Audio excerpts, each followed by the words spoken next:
சூட்ல they are having a court order. இவனுங்க பண்றதே கோர்ட்டுக்கு போய் தான் எதையும் பண்ணுவானுங்க.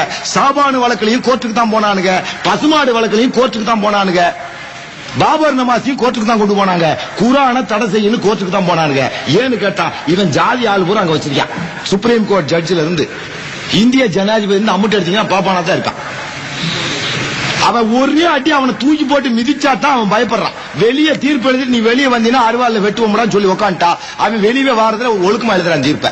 அவன்கிட்ட போய் ஐயா இது எங்களுடைய மார்க்கம், எங்க ரசூலா ரத்தம் சிந்தி யுத்தம் செஞ்சு புள்ள குட்டி எல்லாம் தெருவுல விட்டு நாடு வந்து ஹிஜ்ரத் பண்ணி காப்பாத்தி கொடுத்துட்டு போனாரு, இதை கொண்டு போகலாம் எங்களுக்கு நரகத்துல சொர்க்கம் கிடைக்கும் நரகம் கிடைக்கும்லாம் சொன்னோம்னா கேட்கவே மாட்டான். டேய் எங்க மார்க்கத்துக்கு விரோதமா நீ தீர்ப்பு எழுதினா இது தூக்கு கயிறு, இது அருவாள், இது தோட்டா, இது உனக்கு ஒண்ணு, இது எனக்கு ஒண்ணு, ஜாக்கிரதை. உன் வீட்டுல இருக்க புள்ள குட்டியும் தீர்த்து போடுவேன்னு சொன்னோம்னா அன்னைக்கே தீர்ப்பு விட்டுறான். என்னுடைய அனுபவம். நீங்க ரிமிட் அடிக்க வேண்டிய இடத்துல அது முட்டாள்தனமா தான் தெரியும். Intellectual people will not accept it, yet there is no other route. ஒரு மாட்டை மேய்க்கணும்னா குச்சியில தான் மேய்க்க முடியும். அவனை நம்ம மனுஷனா நினைக்க முடியாது.